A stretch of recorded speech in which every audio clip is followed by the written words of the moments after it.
Hello and welcome to our space, our Wyrd space, spelled W-Y-R-D. And I'm with my beautiful Wyrd friend, Wyrd sister, Kirsty Allen. Kirsty is undertaking a PhD at the moment. She's a researcher. And Kirsty and I met a number of years ago at Broughton Hall, where the Science and Consciousness Conference is held annually in either October or November. And it's at the cutting edge and forefront of measuring through the Wyrd instruments, technology, the space between us, the liminal space between us, and the science will prove, and is proving, that we are so interconnected and how we can influence that space, the non-local domain. So Kirsty, I am passing over to you. Thank you so much for joining us all again this week. And over to you with sensitivity and liminal space.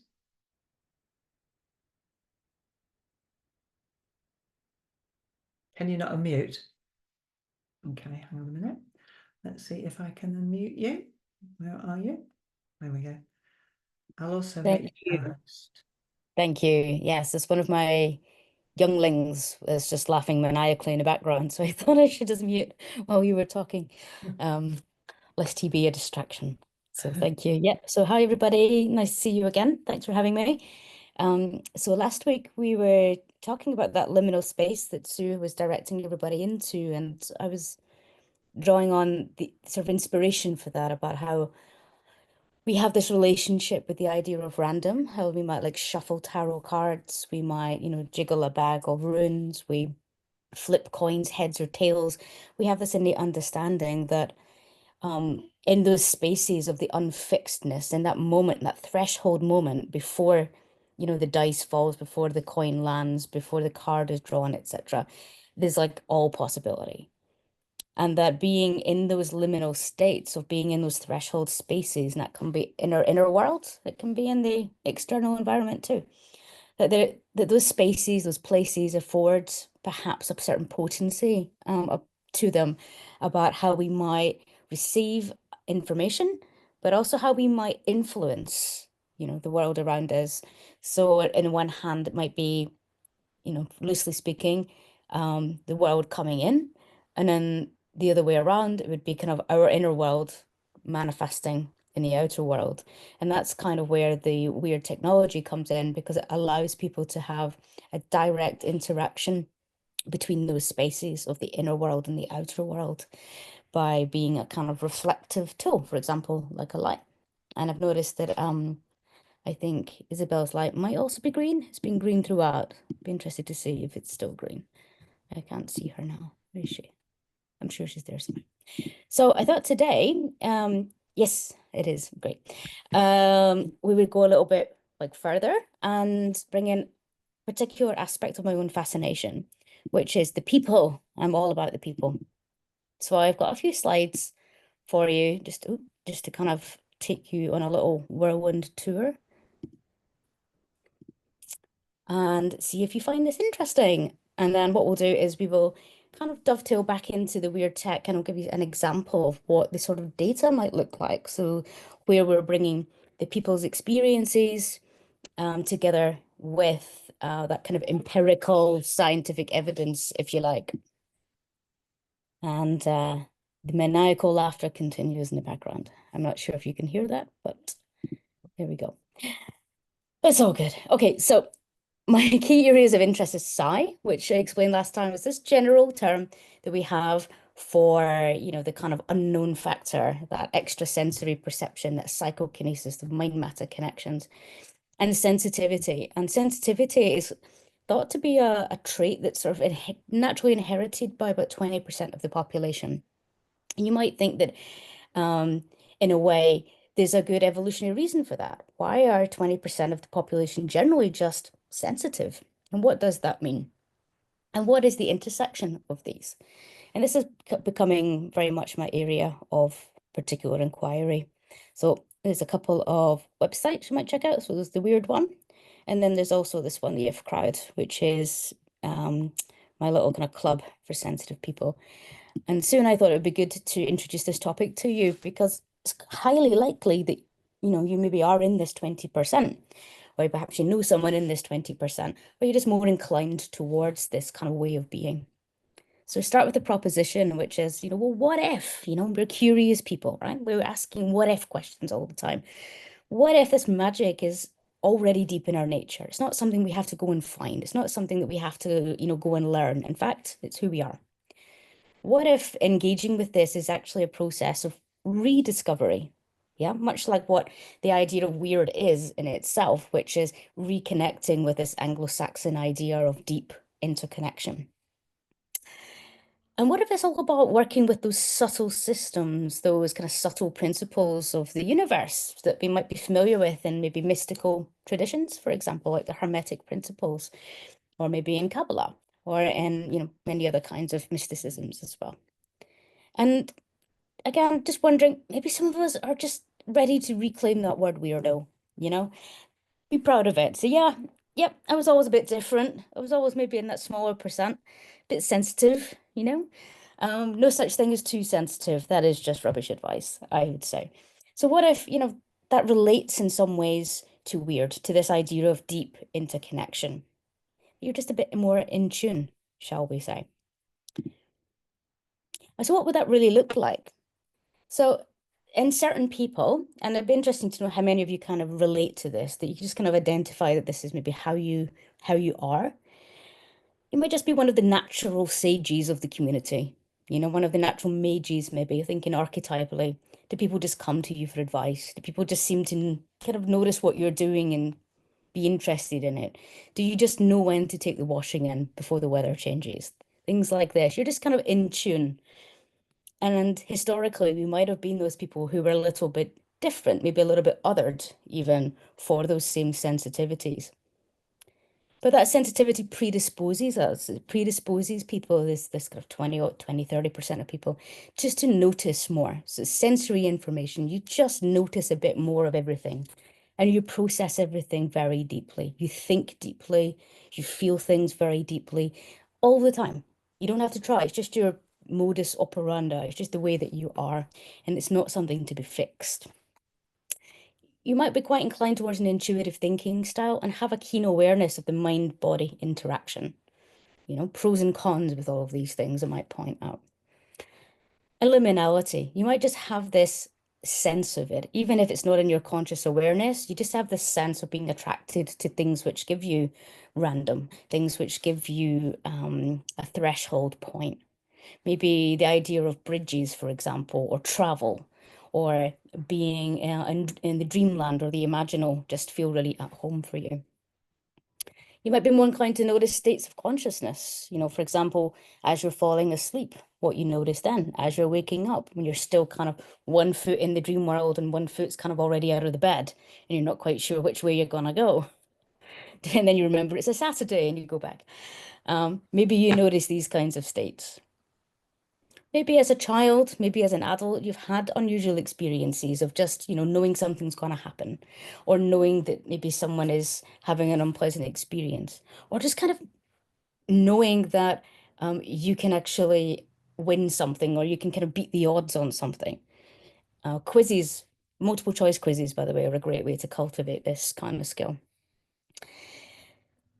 Also, I've been noticing it runs in families. Maybe your nan always had a kind of funny knack for just sort of saying things that would come true. And maybe you have a deep appreciation, kind of a Jungian sort of way of looking at things, that you like symbols. You're quite drawn to things like synchronicity and kind of noticing numbers, noticing things that come up again and again. Probably drawn to spiritual interests. I think that's taken as a given since we're all here in the room. And probably quite a keen sense of purpose. You're really driven by purpose. And actually, you can't really handle the humdrum or the minutiae. Things which are kind of mundane might kind of actually be quite, drastic in terms of how they affect you, having to do something that doesn't inspire you over and over and over. People like this tend to be very purpose driven. They need to be creative. They need to be involved with healing, with caring, with growth oriented careers, professions, hobbies, etc. That could be gardening. That could be, leading an education group, such as this one. And of course, it comes with these kind of pros and cons. Yeah. So the same sort of system that affords one thing can also manifest on the other side, like the ones and zeros, right? So, on the one hand, we might be quite prone to anxiety, self-doubt, bit of an inner critic going on. Actually, at the same time, that same processing system allows us a self-awareness. Yeah. We might be inclined to be quite overwhelmed by our senses sometimes, like certain kinds of bright lights are just too bright. Those lights in the supermarket, for example, they would be the ones that I would, want to avoid, those overhead really bright lights or certain kinds of noises. And yet at the same time, this also affords us a sensory acuity and awareness, a sort of lower threshold of noticing, like tiny noises, for example, or tiny differences between noises. Hyper empathy. So those who maybe experience empathy in quite a big way, they'll know that this is a beautiful thing. It can also be an absolutely exhausting thing as well. When you are that person that is always cornered at a party and somebody needs to tell you all their problems in detail and then some, and then they also get your number by the time you've left so they can continue to tell you. Yeah. So, pros and cons, right? Um, there's this depth requirement. You need to learn things deeply. So just accepting, like, how maths works on the surface, it's not going to work. Okay. You need to kind of understand the depth of it. Like, why? You want to know why? What's going on here? And you make meaning from things. You're interested in dreams, for example, because there's meaning, there's content there. Things don't get dismissed out of hand. It's what we would call in psychology a kind of boundary thinness and a transliminality. And these really speak to this idea of like self. So a thin boundaried person kind of perceives themselves in reflection of others and how they are in the context with the world and everything that's going on around them. By contrast, a thick boundaried person would be like, I am me in the world and everything is, external to me. These are my resources. A thin boundaried person, it's not so much that. They're very interconnected with what's going on. And transliminality, kind of in the inner world, is this idea of having a liminal awareness of allowing material, let's just say, psychological material into awareness that most people just wouldn't notice or perceive. Can often feel a little bit misunderstood, especially where people are giving you advice like you need to toughen up, you need to get a thick skin, etc., etc. And of course, they're not realizing this is who you are fundamentally. You cannot change this. So you can feel quite othered or weird, if you like. But it means you belong to an amazing special club, in my opinion. So yeah, so you can feel quite misunderstood, but actually perhaps that means that if we're feeling that way, feeling a little bit different in a world that requires a lot of change right now, maybe we are the people with the potential, with the potency to actually affect those changes from that place of deep sensitivity. So I'd just like to say it's a both and situation. It's not either or. You don't have to like fix anxiety before you can thrive. You're just an anxious person. It's okay. We can work with that. There are ways to work with that. It's fine. Let's concentrate on the awesomeness. That's, that's my position anyway. And so, for example, on the one hand, we might have these challenges that I've mentioned.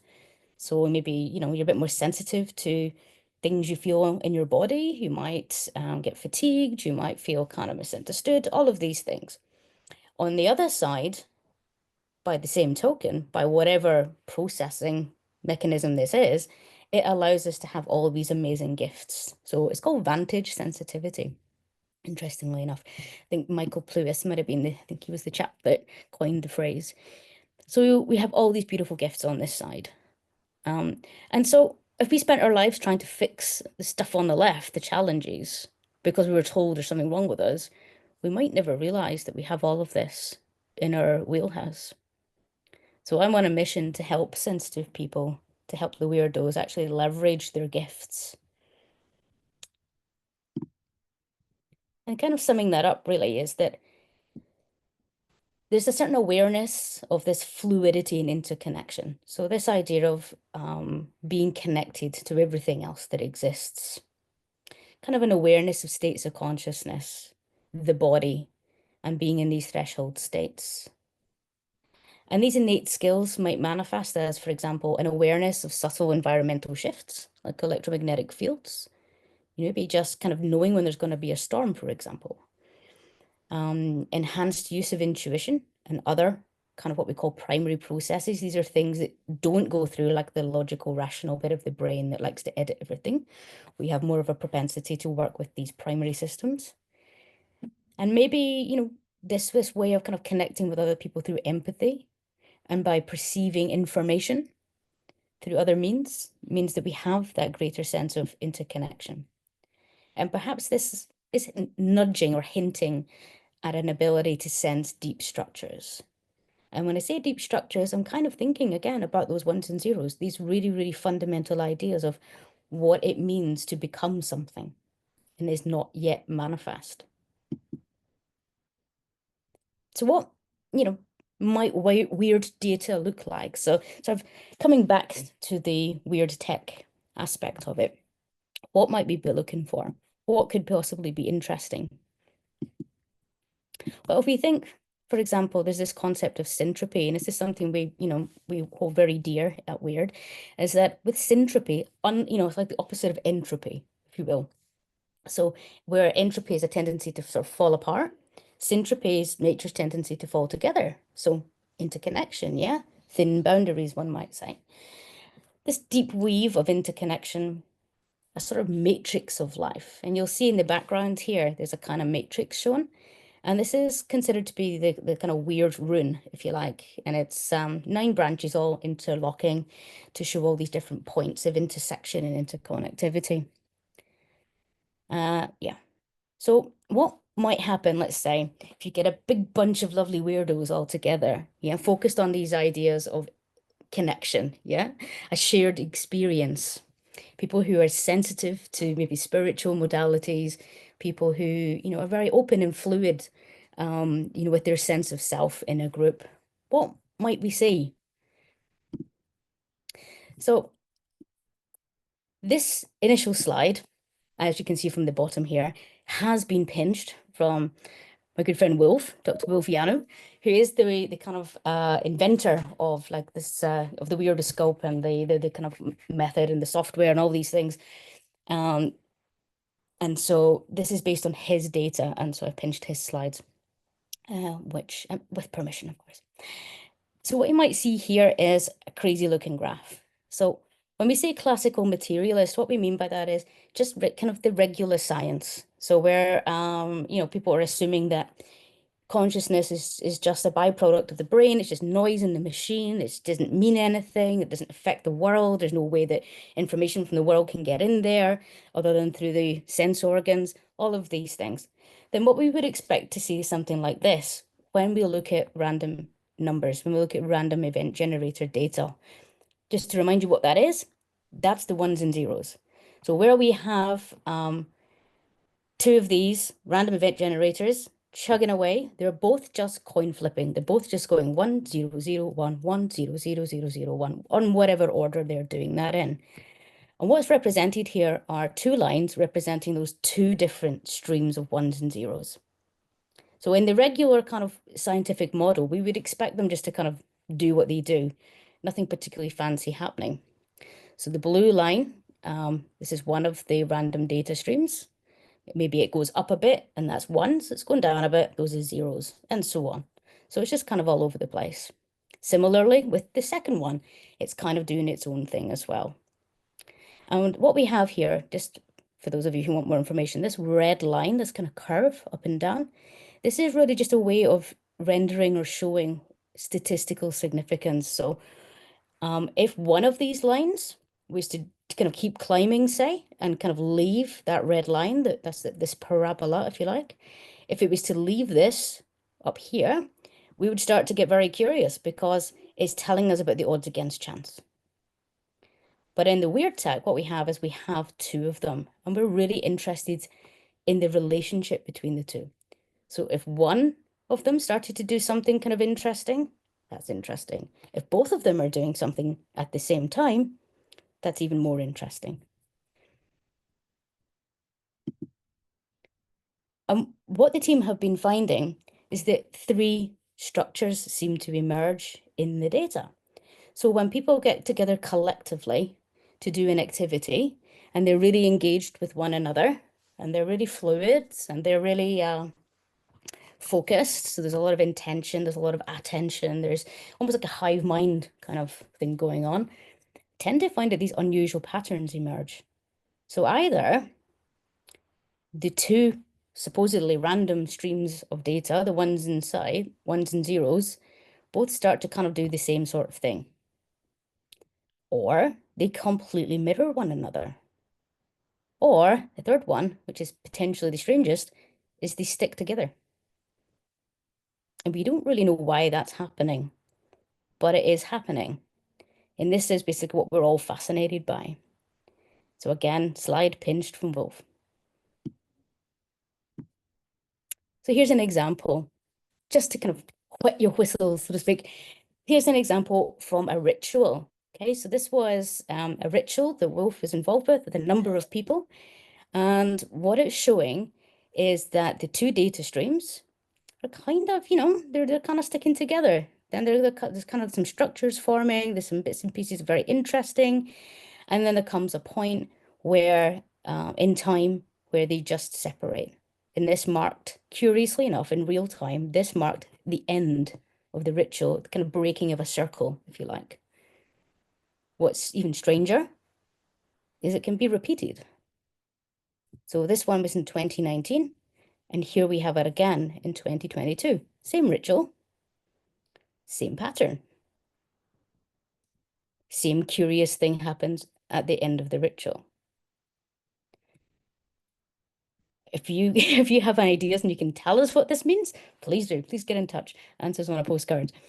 But we are very deeply fascinated and involved in exploring this. And so this is why we have this kind of call to action really for curious seekers, for weirdos, for sensitives to come on board and get involved and start to gather your data or work with us to gather data and help us figure out what on earth is going on. So yeah, so this just brings us back to that initial proposition of what if magic is deep inner nature?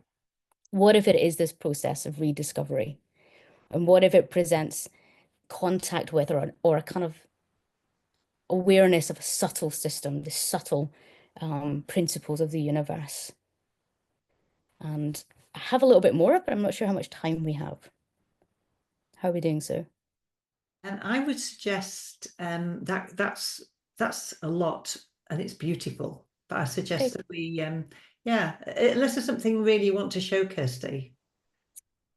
We just have a look. So yeah, I could show you this then. Yeah.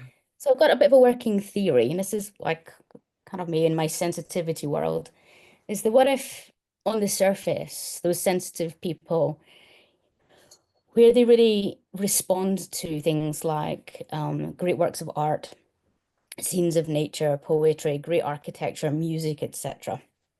And we're quite emotionally moved by these more than average. Yes, as part of the trait of sensitivity.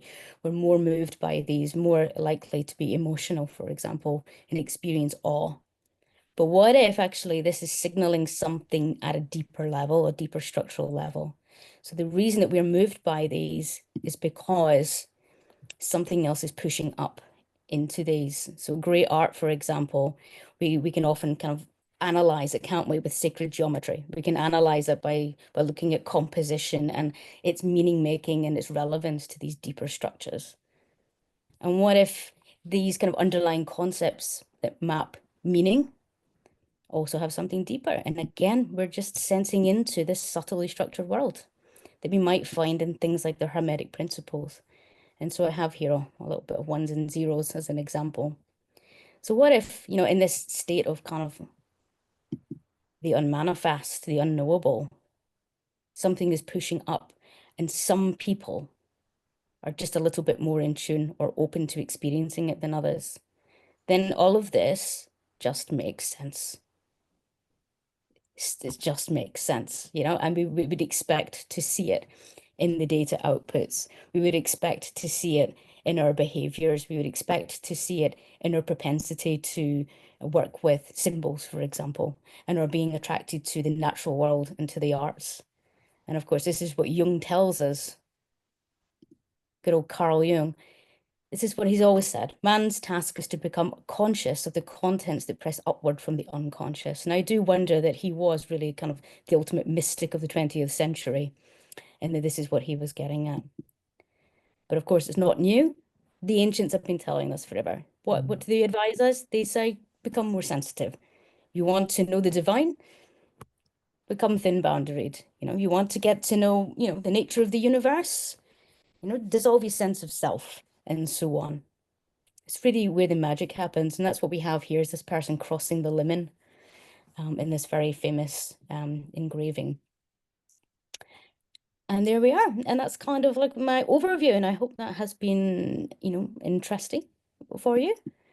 If you want to cultivate your kind of magical sensibilities, then sense into the limin, sense into these probabilities, sense into your interconnection with all things, and work with the imaginal, with symbols, with your attention and intention, your awareness, and trust yourself. And there's a little bit of sensory rest.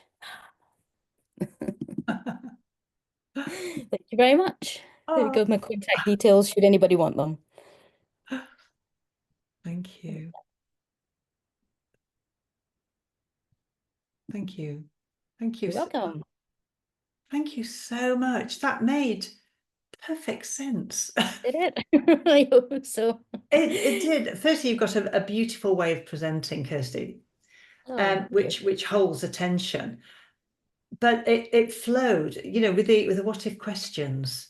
It's okay to be sensitive. It's okay to be weird. Absolutely. But it hasn't been because of culture.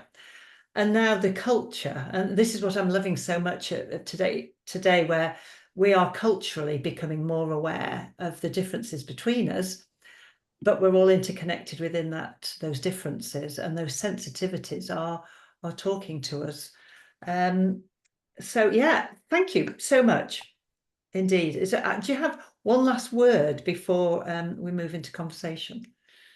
Well, just thanks for being with me on this. I mean, this is a kind of dovetailing of my areas of particular interest and the Wyrd project and kind of, I guess, my interpretation of it. Other interpretations exist, but this is the one that feels very apt for me. And I would invite any of you who feel resonance with this to get in touch and let's see where we can take it. Thank you.